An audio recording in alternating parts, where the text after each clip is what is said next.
Hola, ¿cómo están? Bueno, en este recorrido que hemos venido haciendo de las distintas clases teóricas, la clase teórica de hoy tiene que ver con la nutrición mineral en el sistema suelo-planta. Y bueno, un poco en todo ese recorrido que hablábamos recién, en cuanto al enfoque sistémico del funcionalismo del suelo, el tema que nos convoca es nutrientes en el sistema suelo-planta. Y la clase de hoy es una clase introductoria de los nutrientes en general. Y después vamos a ir teniendo clases sucesivas, en particular de algunos de los macronutrientes, como va a ser nitrógeno, fósforo, azufre. Bueno, lo que vamos a empezar es con la clase de hoy. Lo primero a definir sería qué es un nutriente o un nutrimento. Es un compuesto químico necesario o requerido por un organismo para poder realizar sus procesos metabólicos. En general, para las plantas, son elementos minerales esenciales o un nutrimento mineral. Entonces, teniendo claro qué es, habría que definir los criterios de esencialidad, porque son esenciales para todas las plantas y para ello deben cumplir algunos requisitos. El primero sería que su carencia es imposible que se complete en la fase vegetativa o reproductiva que componen el ciclo de vida del vegetal. ¿Está bien? O sea que sin ello la planta no puede vivir más o no puede generar su vida hasta ser reproductiva. La otra es que la deficiencia es específica. Solo puede ser prevenida o corregida por el agregado de ese ion. O sea que no son reemplazables. Si no está ese, no es que lo podemos sustituir por otro. Ese es el criterio, que es una deficiencia específica. El elemento está directamente relacionado a la nutrición de la planta y a sus funciones metabólicas, y ellas son bien conocidas. Sabemos para qué sirve específicamente cada elemento, ya sea en cuanto a la nutrición y a las funciones que cumple dentro de la planta. Y la otra es que es una universalidad, o sea que estos postulados o criterios se cumplen para todas las plantas a nivel de todo el mundo, digamos, para todas las plantas, ¿no? Dentro de ello puede haber algunas excepciones, pero en general tiene que cumplir esa universalidad. Entonces, dicho eso, ¿cuáles son los nutrientes esenciales? Sabemos que el carbono, oxígeno y hidrógeno lo toman del agua o del aire, así que esos nutrientes no estarían dentro de los que nosotros llamamos esenciales, que son aportados por el suelo para las plantas. Dentro de los macronutrientes estaría el nitrógeno, fósforo, potasio, azufre, calcio y magnesio, y se definen en general como macronutrientes por la cantidad que son requeridas por parte de la planta, o sea que son en mayor cantidad de los que serían definidos como micronutrientes, que dentro de ellos está el boro, hierro, manganeso, zinc, molibdeno, cloro y cobre. Y a su vez hay un grupo de otros nutrientes que se los denomina benéficos, en algunos casos su presencia, para algunas especies específicamente, favorecen en cuanto al desarrollo de la planta y a la producción, como puede ser el sodio, en general para nosotros y a estos niveles del sistema de relación suelo-planta, en muchos de los casos no lo consideramos como un nutriente, salvo para algunas especies, como puede ser la cega, el silicio, cobalto, níquel, tucteno y vanadio. Entonces serían benéficos. Pero dentro de los esenciales que cumplen con los postulados que recién planteamos, están los macros y los micronutrientes. ¿Cuáles son las funciones del suelo en las que hace en lo cuanto al desarrollo y crecimiento de las plantas? Lo que tiene que ver con la provisión de nutrientes. Por un lado, está el efecto directo sobre el crecimiento en cuanto a formar estructuras orgánicas, ser activadores de reacciones enzimáticas, en muchos de los casos los micronutrientes actúan en esto, y ser transportadores de carga u osmorreguladores. Entonces, por eso existe una relación directa entre la absorción de nutrientes y el sistema de raíces. Si éstas pueden expresar su máxima potencia genéticas y están sanas y activas, favorecerán el proceso de nutrición. Y esto explica un poquito el cómo, por qué nosotros hemos venido estudiando o separado en estas partes al sistema suelo-planta y empezamos un poco por lo que era el espacio físico, porque tiene que ver con las raíces. O sea que si no tenemos buenas raíces para tomar esos nutrientes, por más que los nutrientes estén en el suelo, no tiene mucho sentido para la planta, ¿no? Entonces, por eso empezamos con el espacio físico, tratando de ver si el suelo a la planta le brinda la posibilidad de que las raíces, digamos, crezcan o expresen su potencial. Los vegetales toman los nutrientes desde la solución del suelo. O sea que este es el foco de la discusión, la solución del suelo. La solución del suelo es siempre diluida. Rara vez excede a los 10 milimolares y como puede apreciarse, está en un equilibrio dinámico entre la fase sólida, que es la reserva, el verdadero reservorio de los nutrientes. O sea, los nutrientes están en la fase sólida, pero para la planta eso no representa nada, porque la planta todos los nutrientes los va a tomar de la solución. Y en este caso tenemos que la solución es diluida.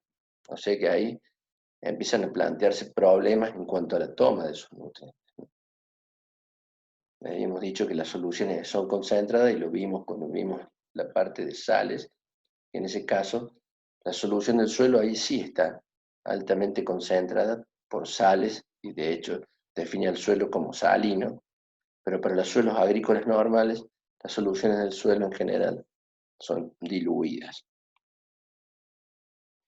Bueno, entonces acá deberíamos plantear un poco lo que es la ecuación esta de Friedan-Broya, donde nos muestra los distintos pasos o etapas del nutriente hasta llegar a lo que es la planta en sí misma. Entonces, como podemos ver acá, el nutriente en la fase sólida, en relación a la solución, digamos, está en un equilibrio. Fíjense que esto es un equilibrio que tiene, digamos, dos direcciones, de ida y de vuelta, y están regulados por constantes, digamos, que manejan, digamos, para qué lado se va a dar esta ecuación. En general nosotros planteamos que el nutriente de la fase sólida tiene que pasar a la solución, de la solución tiene que llegar a cerca de la raíz para que la planta lo pueda tomar, entrar a la raíz y ahí ser traslocado a la hoja o fruto. Entonces, en este equilibrio y en estos pasos, digamos, esto se aproxima a un estado estacionario, donde las reacciones ocurren al mismo tiempo. Estos equilibrios, digamos, un estado estacionario, del punto 1, que sería en la fase sólida, hasta cerca de la raíz o dentro de la raíz. La etapa más lenta es la que regula la velocidad del proceso. O sea, si alguna de ellas es la más lenta o se ven lentecidas por algún problema en particular, hace que esta reacción, desde del nutriente en la fase sólida hasta la hoja o adentro de la planta, se ve lentecido o dificultada la toma de ese nutriente. Entonces, teniendo en cuenta esto, es como que nosotros vamos a ir siguiendo un poquito los pasos de cómo es el viaje de esos nutrientes desde la fase sólida hacia cerca de la raíz o dentro ya de la planta.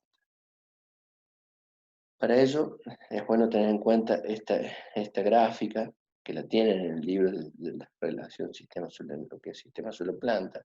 Lo pueden ver ahí, las explicaciones también. Pero es importante ver que esta forma de expresión en este gráfico es muy parecido a lo que veíamos acá, lo que es el nutriente en la fase sólida, en la solución y cerca de la raíz. Y para ello, para que todo esto avance, nutrientes en la fase sólida, que sería todo esto que tenemos acá, nutrientes en la solución, y cerca de la raíz y dentro de la planta. Pero fíjense que para que todo esto funcione y tenga digamos, un proceso de avance, se tienen que dar distintos procesos justamente. Los nutrientes en la fase sólida, inorgánica, los nutrientes en la fase orgánica, los nutrientes o iones intercambiables, los nutrientes o minerales que se deben meteorizar, que están en los minerales propiamente, y los que aportan los fertilizantes. Cada uno de ellos tienen velocidades de reacción.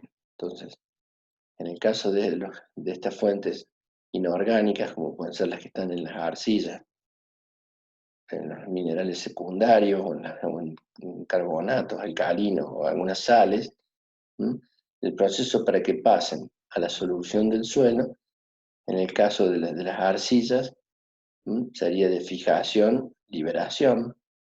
En el caso de estos carbonatos o sales, va a ser una disolución o una precipitación. Y en el caso de la materia orgánica, lo que tiene que pasar acá es que haya una mineralización o una inmovilización de un lado para el otro. En este caso, tanto lo que es fijación y liberación, en el caso de lo que son amonios o los potasios dentro de las arcillas, en general son lentos al paso a la solución, tanto al igual que lo que es la dilución de sales, es un proceso que aporta hacia la solución de forma lenta. En el caso de lo que es las sustancias orgánicas, como la materia orgánica, este proceso va a ser más lento, más rápido, en función de algunas condiciones que se pueden dar en el ambiente del suelo, como puede ser la temperatura, la humedad, van a hacer que esto sea algo más rápido o más lento. En el caso de los iones de intercambio, el pasaje a la solución del suelo es rápido o instantáneo. Sería uno de los aportes más rápidos a la solución del suelo. En cuanto a la meteorización de los minerales, es extremadamente lento. O sea que si nosotros tenemos que esperar nutrientes aportados desde la meteorización en lo que puede llegar a ser el ciclo de un cultivo agrícola, digamos, sería improbable que ese cultivo sea abastecido por la meteorización. En general va a ser abastecido por los iones de intercambio, a través de la mineralización o de la disolución de algún elemento que van a cargar a la solución del suelo a medida que la planta lo esté sacando de esa solución. Bueno, por otro lado serían los fertilizantes, pero ya sería un aporte externo artificial, digamos, al sistema. Perdón. Bueno, entonces una vez que está en la solución del suelo, como sabemos la solución es extremadamente diluida en nutrientes o digamos de iones, salvo algunos, específicamente como puede ser el nitrato o los sulfatos, que son, digamos, los lugares donde van a estar, no van a estar en otro lugar en el suelo salvo en la solución, en la forma, digamos, iónica como es el nitrato, el nitrógeno en forma de nitrato, el azufre en forma de sulfato, los cloruros o cloros en este caso, y las moléculas de ácido bórico. Para que una vez que estén en la solución estos iones, para llegar a la raíz, tienen que movilizarse. En este proceso de movilización se tiene que dar a través de la difusión del flujo masal, o en este caso, la extensión de las raíces, lo que sería la intercepción radical. Entonces, esto va a hacer de que se mueva desde la solución del suelo hacia la superficie de la raíz, que la raíz lo pueda tomar de alguna forma, que puede ser en forma activa o pasiva. Bueno, en la fase sólida, los nutrientes, como vimos, pueden estar en forma orgánica. Una, digamos, donde lo vamos a encontrar en forma orgánica sería dentro de lo que es la materia orgánica del suelo, y la cual es fuente principal tanto de nitrógeno como azufre, y también algo de fósforo. Pero para que sean liberados a la solución del suelo, tienen que sufrir el proceso de mineralización. Los componentes principales de esa materia orgánica, como pueden ver ahí, sería el carbono dentro de una de ellas, con un 52 o un 58%. Por eso una forma de cuantificar la materia orgánica es determinar el contenido de carbono. Uno de los métodos utilizados es el de Woke y Black, que ya lo vamos a desarrollar en el tutorial que vamos a hacer de la parte práctica, explicando un poquito el método de cuantificación de la materia orgánica, digamos, como un reservorio de nutrientes, principalmente de los que derivan de compuestos orgánicos, como son el nitrógeno, fósforo y azufre. Los otros, digamos, reservorios en la fase sólida, como vimos recién, podrían ser óxidos y sales. La mayoría de los suelos los contienen y representan fuentes de inmovilización para nutrientes tanto como fósforo. En el caso del fósforo lo vimos en la fase orgánica, pero también cumple ciclos inorgánicos, entonces puede estar, digamos, en estos tipos de reservorios: zinc, manganeso, molibdeno, calcio y magnesio. Minerales primarios también otra fuente o reservorio, constituyen un importante reservorio de nutrientes, pero para que estos se tornen disponibles deben medir la meteorización de los mismos. Y como vimos antes, esto es sumamente lento. Los minerales secundarios son muy importantes y son responsables en general de las propiedades físico-químicas. O sea que estos minerales secundarios van a estar generando esas cargas donde se van a poder absorber muchos de los nutrientes para lo que es el intercambio de iones. Entonces, elementos nutrientes que están fijados los mismos, con una alta, digamos, una velocidad de liberación relativamente lenta, digamos, están fijados a través, como pueden ser el caso de los potasios, los amonios entre láminas de arcilla, o iones que se encuentran ligados electrostáticamente, que hablábamos recién, como consecuencia de la alta reactividad de las arcillas, en esas cargas que generan las arcillas, cargas negativas, por supuesto, lo que da una velocidad de liberación desde la fase sólida que es muy rápida, hacia la solución del suelo. La solución del suelo y la disponibilidad de nutrientes. La solución del suelo está compuesta por un lado, por la fase líquida y por los sólidos de los solutos disueltas en ella, ¿no? Los nutrientes en la solución mayormente están como iones hidratados y minoritariamente como moléculas inorgánicas. Como vimos recién en la gráfica anterior, en la fase, digamos, líquida o en la fase en solución, digamos, no es un reservorio de nutrientes, a excepción, como habíamos visto recién, los nitratos, los cloruros y los sulfatos, y como molécula habíamos visto el ácido bórico. La concentración, habíamos dicho recién que ronda los 10 milimolar, lo que sería el equivalente a 10 a la menos 3 molares, hasta más diluido todavía, como puede ser 10 a la menos 5, que podemos llegar a estar encontrando en los fosfatos. En el caso de micronutrientes, pueden estar concentrados a menor todavía de 10 a la menos 5 molar. O sea que nos tiene que quedar claro que la solución del suelo no es reservorio de nutrientes, salvo para puntualmente algunos, como son los nitratos. O sea que nosotros tenemos que buscar nitratos en el suelo, lo tenemos que buscar en la solución. Y la solución del suelo es muy diluida, no es reservorio. Entonces, constantemente, a medida que se van removilizando nutrientes de la solución, se tiene que estar aprovisionando. Y esa provisión de nutrientes hacia la solución tiene que venir de alguno de los distintos apartados de la fase sólida que estuvimos viendo recién. La cantidad de un nutriente en solución generalmente representa un pequeño porcentaje de la cantidad total disponible, y esta a su vez es un pequeño porcentaje de la cantidad total del nutriente en el suelo. Y eso lo podemos ver en un ejemplo como este. En una capa de suelo de 2 millones de kilos aproximadamente, como lo ven acá, podría, en el caso del potasio, como ejemplo, podría haber en los 2 millones, esos 2 millones de kilos que representarían la capa arable, 40.000 kilos en la fase sólida, a lo mejor en lo que son micas y feldespatos,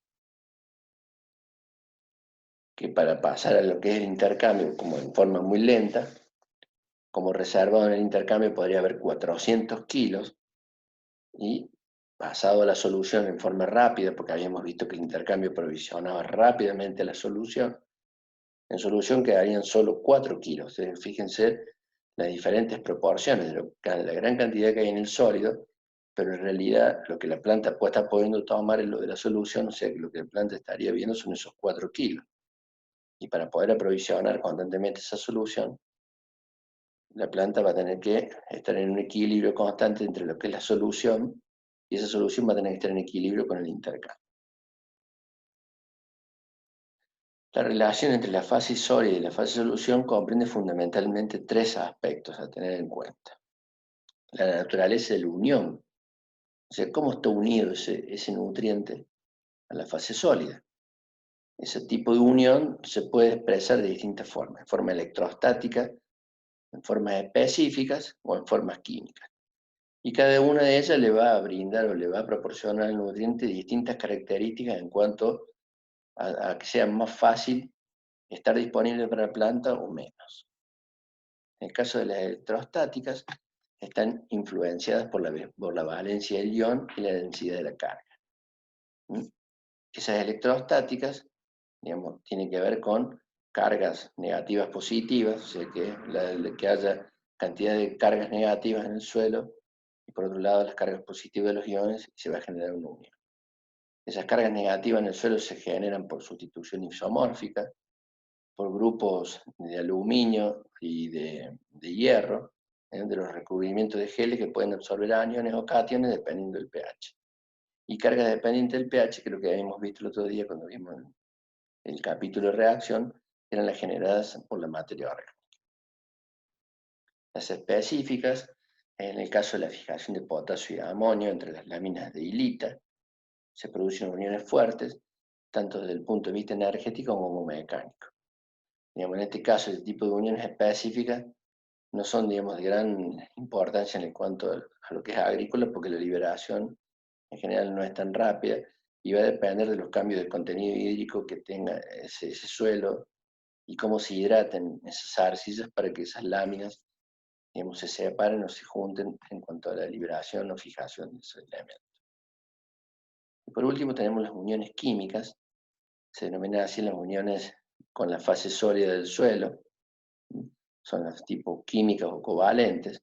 La energía de esta unión puede ser débil, moderada o fuerte, o sea que dentro de lo que es la unión química encontramos tres tipos de energía de unión a la fase sólida.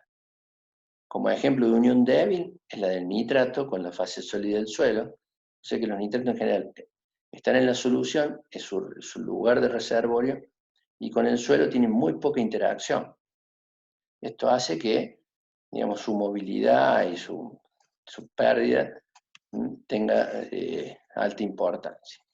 La unión moderada es la que se manifiesta por lo que son los sulfatos, y lo que son las uniones fuertes es la que se establece con los iones fosfato y la fase sólida. Esto es muy importante también a tener en cuenta después con la metodología con que nosotros lo vamos a medir, ya sea a cómo uno lo tiene que extraer del suelo para poderlo medir. Por otro lado, vimos que tenía que ver con el tipo de unión que tenía. La segunda era la cantidad y concentración de nutrientes asociada a las dos fases. Y la tercera sería la velocidad de transferencia de un ion de una fase a la otra, llamada lo que sería el ritmo de renovación. Por ejemplo, el intercambio iónico es una reacción prácticamente instantánea, como habíamos visto antes, es tan rápida que es instantánea. En cambio, cuando existen uniones covalentes, la transferencia de una fase a la otra no es tan rápido. Entonces, lo que tiene que ver con una unión electrostática, sería mucho más rápido, y una unión covalente o química es mucho más lenta. Y ese nivel va a depender del tipo de ion que se trate. Bueno, y acá nos quedaría para definir entre esta relación en lo que es la fase sólida y la solución, la capacidad buffer. Concepto que ya planteado para lo que es reacción del suelo. En este caso, estaría asimilado el concepto a lo que son los nutrientes. Entonces la capacidad buffer, en cuanto a la disponibilidad de nutrientes, puede ser definida como la resultante de la interacción de dos factores. El factor intensidad, que estima la concentración de los nutrientes en la solución del suelo, y el factor cantidad, que se refiere a la reserva lábil del nutriente en el suelo. O sea, lábil, cuando hablamos de lábil, es que es de fácil paso hacia la solución del suelo, y no está fuertemente retenido por el suelo. Es decir, las cantidades absorbidas precipitadas que pueden pasar a la solución. Entonces eso sería la relación entre intensidad y capacidad, nos define la capacidad buffer. Eso lo podemos ver acá. La reserva mineral orgánica no lábil, un 90%, al pasar a la fase, digamos, lábil, que representaría aproximadamente el total de ese nutriente el 10%, que sería la cantidad, en cuanto estamos viéndolo con lo que es la capacidad buffer, a la solución del suelo, que era el 1%, que sería la intensidad. La relación entre estos dos compartimentos es lo que se llama capacidad buffer. La variación de Q en relación a la variación de I nos daría la capacidad buffer. Para describir adecuadamente el estado nutricional del suelo, es necesario caracterizar la relación entre el potencial químico, el nivel de energía libre del nutriente en la solución y la cantidad presente en el suelo. La habilidad del sistema para reponer a la solución del suelo se conoce como factor capacidad. Bueno, eso sería un poquito lo que hablamos cuando hablamos de capacidad buffer. Entonces, ¿con cuánta capacidad puede reponer a la solución del suelo? El pasaje de acá a acá. Si esto es más rápido o más lento, hace a distintas capacidades buffer del suelo.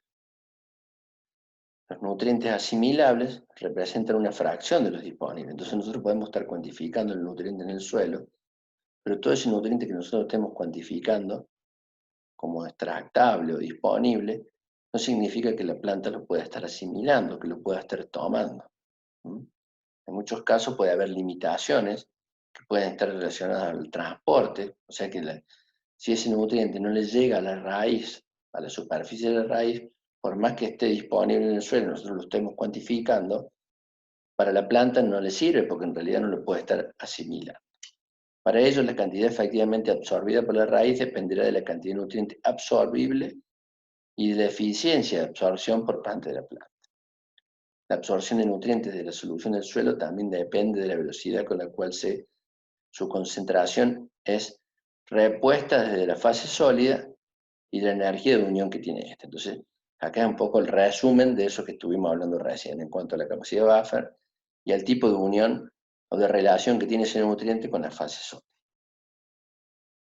Entonces, bien, si volvemos a lo que era la ecuación de Friedenbrosa, hemos estado trabajando en cuanto a ese nutriente en la fase sólida y cómo puede pasar a la solución del suelo y cómo es la interacción de ellos en cuanto a los equilibrios planteados acá. Para seguir avanzando tendríamos que ver ahora, una vez que ese nutriente está en la solución, cómo llega cerca de la raíz, cómo hace, con qué mecanismos se va a movilizar ese nutriente para que la raíz lo pueda tomar. Entonces, bien, acá dejamos planteado un poquito cuáles son los movimientos con el cual los nutrientes van a llegar a la raíz. Lo vamos a ir viendo en detalle. Por un lado tenemos la intercepción o interceptación de raíces. En el caso de Barber, que lo estudió estos mecanismos, usó el término intercepción de raíces para describir los nutrientes del suelo en la superficie de la raíz, que no tienen que moverse hacia la interfase debido a que están posicionalmente disponibles para la absorción. O sea que son nutrientes que están muy cercanos a la raíz y con el mismo crecimiento de la raíz, a la raíz le quedan muy cerca para poderlos tomar. ¿Cuál es la limitante o por qué no tiene gran importancia este mecanismo? Porque tiene que ver con el volumen que ocupan las raíces en el suelo. Las raíces ocupan un volumen muy pequeño del suelo y están en contacto directo con una pequeña área superficial. A la medida que la raíz se elonga, encuentra o intercepta algunos nutrientes, pero piensen que la ocupación de las raíces, del suelo por las raíces no supera en muchos casos el 1%. Entonces eso digamos, va a estar en relación directa con la capacidad de ese mecanismo de aportar a las plantas. Este mecanismo cobra importancia con algunos nutrientes poco móviles en el suelo, como pueden ser el fósforo y el potasio. Sería esto que está descrito acá. El otro mecanismo a tener en cuenta sería el flujo basal, ¿eh? Y en este caso tiene que ver cuando los solutos de la solución del suelo, o sea que los nutrientes están en la solución, disueltos, y pueden ser transportados hasta la superficie de las raíces por flujo masa, el cual es causado por el flujo convectivo de agua. Entonces, para que se produzca este mecanismo, tiene que haber movimiento de agua, si no, el nutriente no tiene posibilidad de llegar hacia la raíz. La transpiración, en este caso, es la principal fuente conductora de flujo, o sea que va a estar generando un flujo, y la cantidad de soluto que llega por este flujo hasta la superficie de la raíz está dada por el volumen del flujo y la concentración del soluto, que es lo que veríamos acá. La cantidad que llega tiene que ver con el volumen del flujo y cuánto nutriente hay en la solución del suelo. Ahora, ¿qué volumen llega? Tiene que ver con la transpiración, que va a hacer disminuir el potencial cerca de la raíz en relación a la masa del suelo, y se puede explicar, como ya lo vimos en el capítulo de agua, un poco por la ley de Darcy, porque la planta va a estar generando un diferencial de potencial mátrico en relación a una distancia que se tiene que mover en función de una conductividad hidráulica para ese suelo. Si esa F, en vez de expresarla como F, la expresamos como B, podríamos estar explicando un poquito que para que en este caso este mecanismo necesita movimiento de agua, para que se genere, digamos, la llegada de los nutrientes a la solución, a lo que sería la superficie del raíz. Entonces esto es muy importante. Fíjense acá. El diferencial de potencial mátrico que se va a generar entre la superficie de la raíz y la masa del suelo va a hacer que haya un flujo de agua hacia la raíz y arrastre los nutrientes. Es lo que está expresado un poco acá en esta parte del gráfico. Y por último tenemos el movimiento difusivo. La difusión se define como el transporte de iones debido a un gradiente de concentración, en este caso la concentración del nutriente, de lo que sería la masa del suelo, hacia la superficie de la raíz. Bajos contenidos hídricos y bajas temperaturas reducen la tasa de difusión. La cantidad de nutrientes que se mueve por difusión depende de qué? De la sección transversal del área de flujo, del coeficiente de difusión del nutriente y del gradiente de concentración que representa el cambio de concentración por unidad de cambio de distancia. En este caso, el que lo explica es la ley de Fick, ley que también la hemos visto para lo que era el movimiento de gases dentro del suelo. En este caso, planteado por lo que es nutrientes. Pero lo que es el movimiento difusivo, a diferencia de lo que era el flujo masal, que los nutrientes se movían con el agua, se mueven con el agua, a medida que el agua se va moviendo, al estar disuelto en el agua en gran cantidad, se mueven.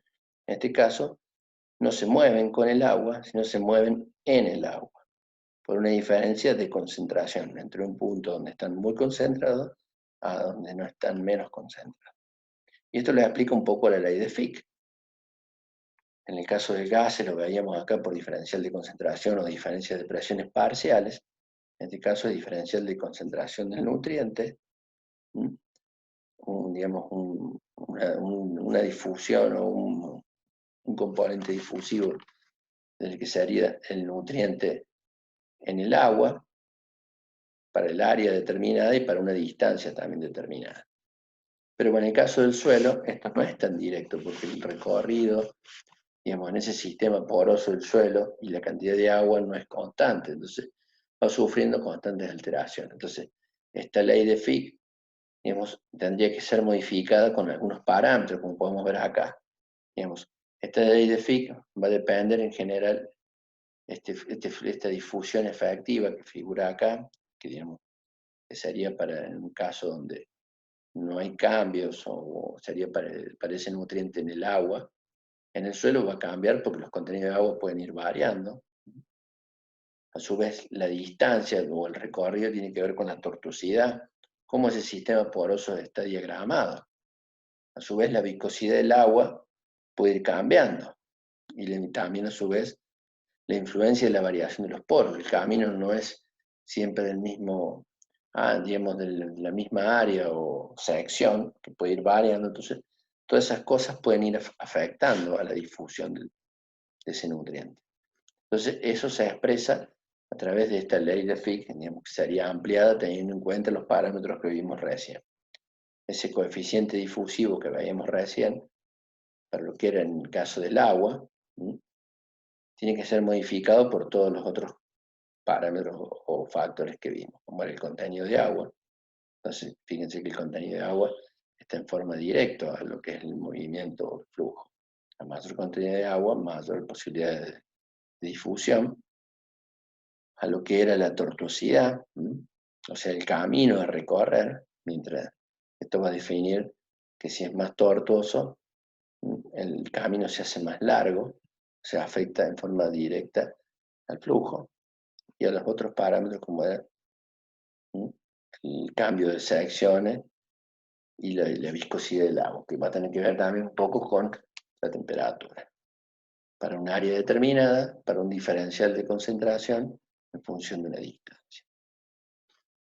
En general podemos decir que los nutrientes cuyo movimiento cuantitativamente es muy importante en la difusión son los fosfatos, los potasios, el zinc, el cobre, un gran grupo de los micronutrientes. Es importante la difusión. Este movimiento cobra importancia a distancias muy cortas. Fíjense que el movimiento por difusivo o por difusión se da a menos de 1 centímetro por día, es muy poquito lo que se mueve. Si los gradientes de concentración no son altos, el movimiento difusional es aún más limitado.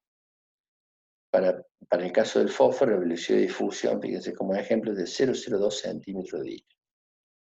Por flujo masal, Y difusión pueden moverse hacia la raíz los iones como magnesio, sería uno de los importantes, que se pueden mover por los dos, tanto flujo masal y difusión. El amonio también, en este caso el molibdeno. Fijémonos acá para lo que es el flujo difusivo, como si lo considerábamos recién en agua. Fíjense que para el caso de los fosfatos, que sería el ejemplo más importante, en agua pura, el coeficiente de difusión para los fosfatos es de 2 por 10 a la 9. Ahora, en el caso del suelo, se va a 10 a la menos 12. Fíjense que el impacto que tiene es muy grande. El número es mucho más chiquito en el caso del suelo.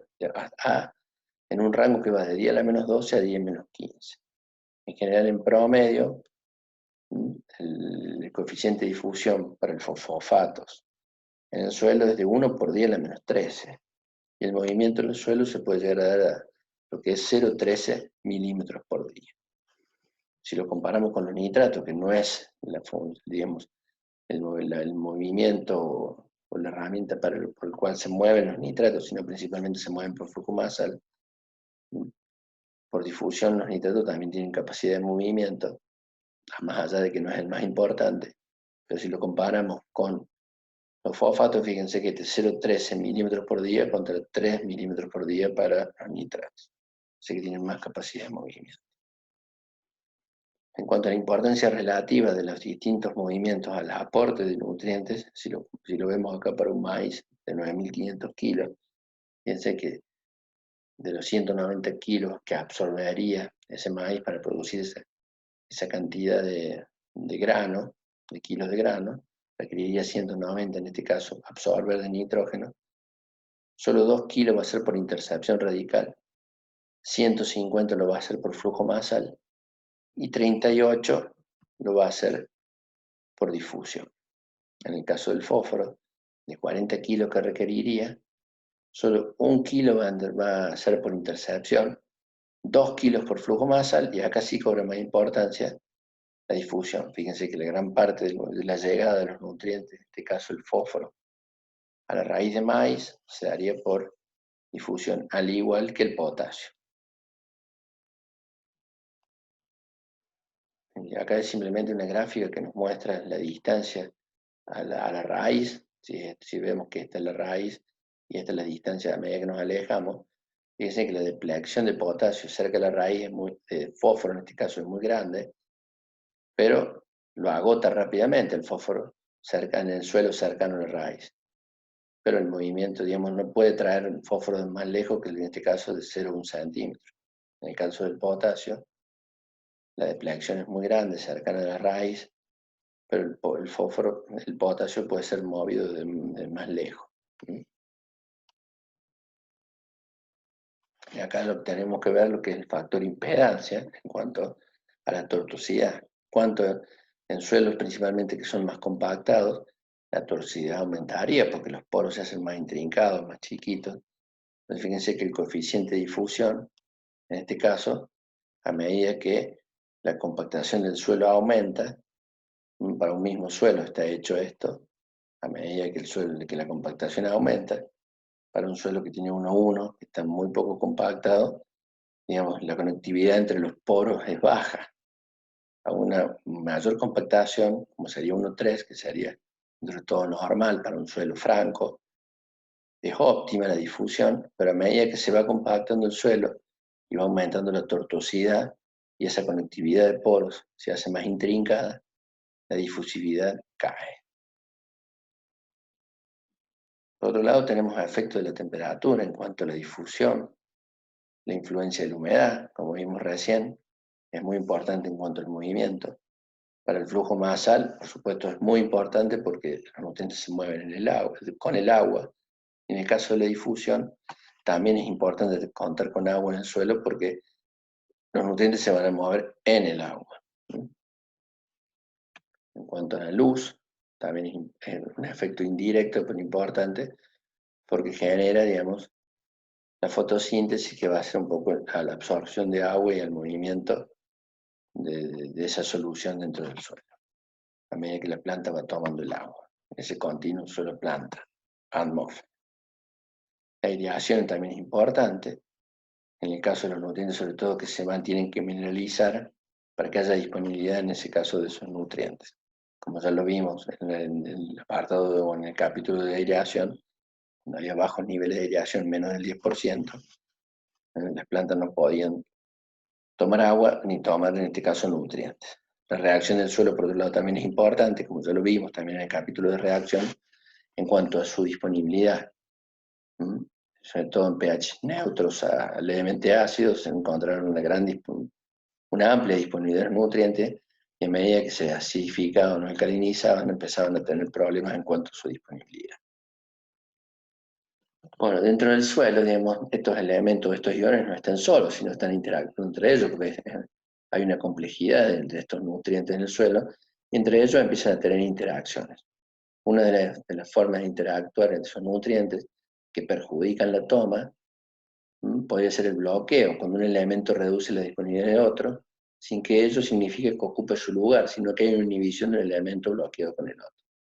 El calcio con el manganeso, el fósforo con el hierro, o sea que excesos de hierro, digamos, de fósforo va a hacerle disminuir la toma de hierro, y el exceso de fósforo con el zinc también es una de las interacciones más importantes, sobre todo en gramíneas como puede ser el maíz.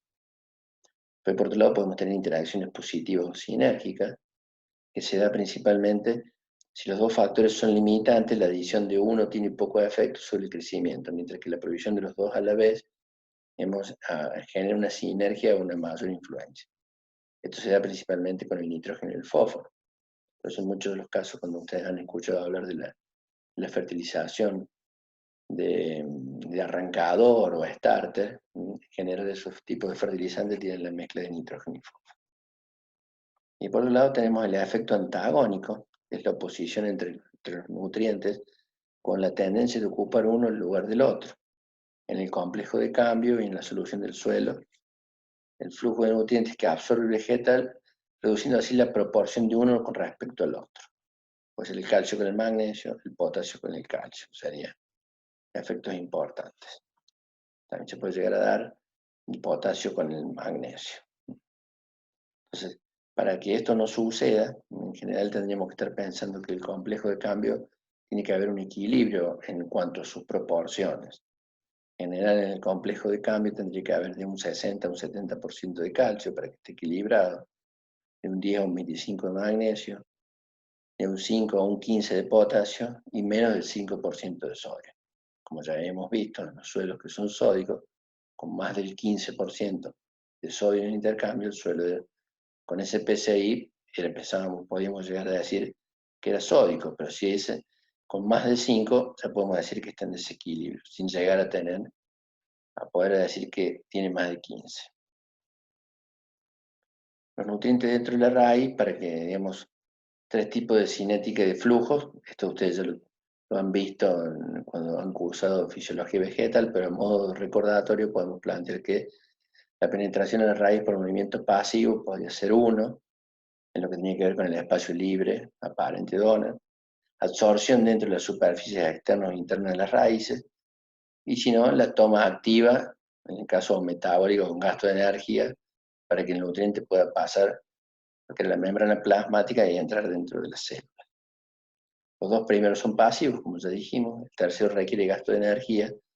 Los procesos pasivos se producen con mecanismos físicos tales como intercambio iónico, difusión, flujo masal. Estos procesos tienen mucha importancia. En el caso de la capacidad de intercambio de la raíz de las dicotiledóneas, es mayor que las monocotiledóneas, y en general tienen mayor capacidad de absorber divalente, como puede ser el calcio, en relación al potasio, mientras que las monocotiledóneas son más afines a los iones monovalentes, como podría ser en este caso el potasio.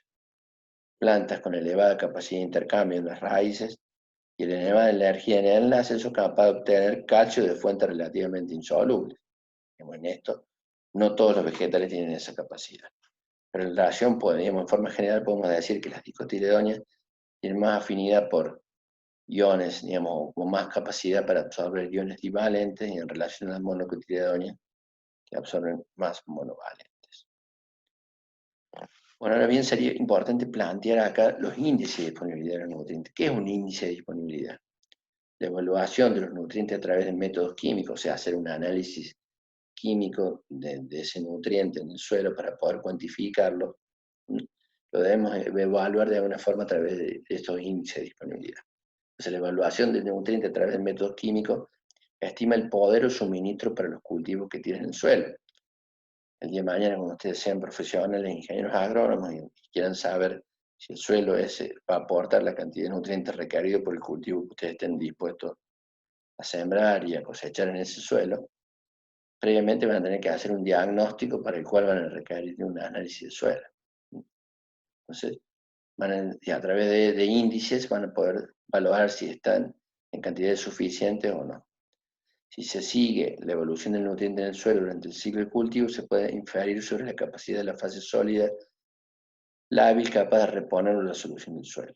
Un test de suelo efectivo será aquel que simule la remoción del nutriente con la subsecuente reposición a la solución del suelo desde el pool lábil a la fase sólida. O sea que el método químico para hacer el análisis tiene que cumplir esas condiciones para que, digamos, que la información que nos provee sea, digamos, confiable. Los métodos difieren fundamentalmente con los métodos de extracción del nutriente del suelo y en las diversas soluciones extractivas. Eso ya lo vamos a ver un poquito cuando veamos los nutrientes en particular. Los laboratorios clasifican los nutrientes en general como bajo, medio y alto, y tienen que ver con el índice de disponibilidad. Los cultivos difieren en sus requerimientos, lo que es bajo para un cultivo puede no serlo para otro. O sea, porque no todos los cultivos, todas las plantas tienen los mismos requerimientos de un determinado nutriente. Puede ser adecuado para un suelo de textura arenosa, pero insuficiente para uno de textura franca. Entonces, cuando uno hace un análisis, tendría que tener en cuenta todas esas particularidades. Entonces, para poder interpretar el resultado analítico es esencial que los análisis del suelo sean calibrados con la respuesta de los cultivos. O sea que nosotros deberíamos tener una calibración efectiva para cada uno de los cultivos que quisiéramos o pretendemos hacer. Eso debe hacerse a través de la metodología escogida. No es lo mismo medir fósforo con un determinado método que con otro, para una serie de suelos, para un determinado cultivo. No es lo mismo si vamos a hacer maíz que soja, en cuanto a la demanda de uno u otro nutriente. Y por otro lado, para un específico nivel tecnológico de producción. Si nosotros vamos a aplicar riego, muchas veces sus índices de disponibilidad pueden estar cambiando en cuanto a los requerimientos de la planta. Porque la planta podemos llegar a esperar mayores rindes, entonces la cantidad de nutrientes que va a necesitar extraer del suelo pueden ser mayores. Entonces, esa calibración se va a hacer en función de todos estos aspectos planteados. Los periodos críticos del suministro de nutrientes también es otra cosa a tener en cuenta. Durante el crecimiento vegetativo, el suministro de nutrientes a la raíz es a menudo insuficiente. Hemos visto que en la solución del suelo los nutrientes están en forma diluida, ¿no? Entonces las plantas tienen por ahí muchas veces tienen estrategias como por ejemplo la removilización de nutrientes de hojas maduras a nuevas áreas de crecimiento.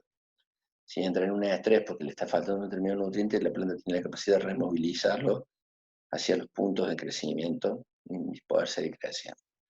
Este comportamiento es típico de una especie de crecimiento rápido, en tanto para muchas especies de crecimiento lento puede ocurrir el cese del crecimiento. Entonces esto también se puede ver sobre todo si son cultivos anuales, a diferencia de cultivos a lo mejor que son bianuales o más perennes. En la planta los nutrientes más móviles, como nitrógeno, fósforo y potasio, y los menos como calcio y magnesio, entonces esta removilización depende del ion en cuestión. Entonces, si la planta seguramente no va a poder estar removilizando calcio, porque en general el calcio está formando, digamos, estructuras en las plantas, mientras que en el caso del fósforo podría estar removilizándolo porque tiene muchas veces más funciones metabólicas. En ese sentido, el crecimiento, los síntomas de deficiencia ocurren principalmente en las hojas jóvenes y meristemas apicales. Esto en parte puede deberse a que la movilidad en el floema es insuficiente o solo una fracción relativamente pequeña de esos nutrientes pueden ser transformados en formas móviles desde las hojas viejas totalmente expandidas. Entonces hay que tener un poco en cuenta Eso lo vamos a ver en particular para los nutrientes estos macros, donde se puede, digamos, uno identificar la deficiencia. Y eso tiene que ver mucho con la movilidad que va a tener ese nutriente en la planta. Bueno, como a modo introductorio de lo que son los nutrientes, esto ha sido todo. Para la próxima vamos a ir viendo cada uno de los nutrientes en los sucesivos teóricos. Muchas gracias.